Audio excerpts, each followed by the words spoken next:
Adobe Illustrator, shown here, is the premier vector image creation program in the world. Adobe Photoshop, shown here, is the premier raster drawing program in the world. Now, Photoshop can handle vectors and Illustrator can handle rasters, but neither one of them does it as well as the other.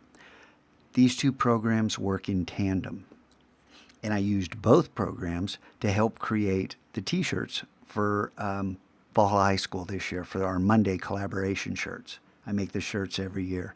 So how do you tell the difference? Because both of these kind of look the same. Well, in Illustrator, look over at the layers. And the layers always tell, well, they begin to tell the tale. And you notice we have two layers, one for Odin, one for text. In Photoshop, we have this layer with, you can't really see Odin in the background, but it's got this checkerboard on it. What's that about? And then a white background.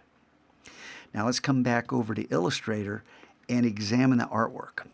Let's zoom in. I'm going to hold down the spacebar and Command and zoom in and zoom in. And you see how perfect this is?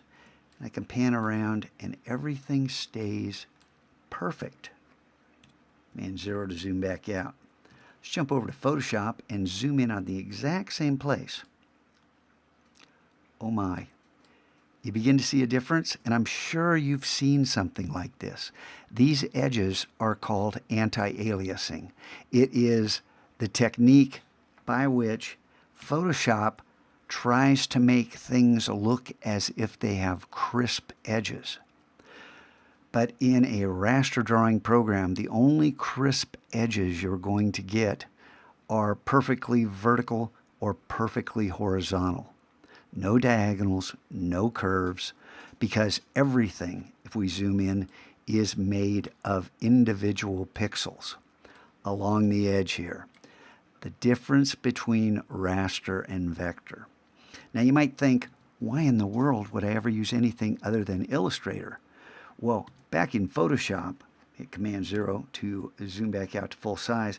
If I Command tilde over to another image, Illustrator can work with the vectors that this image was created from, but Illustrator can't begin to do the things that Photoshop did here.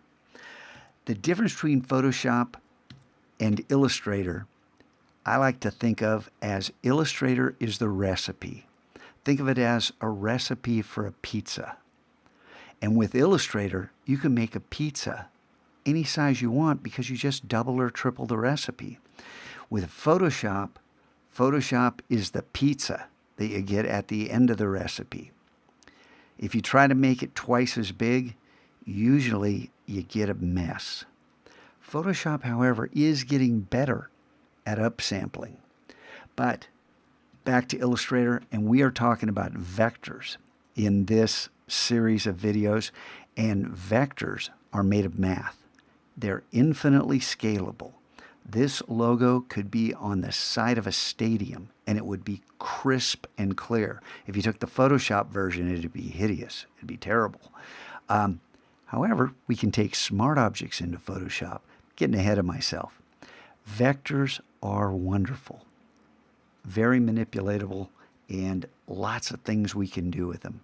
So for now, let's just begin by knowing we're going to be working with vectors, with paths and fills and strokes in Illustrator.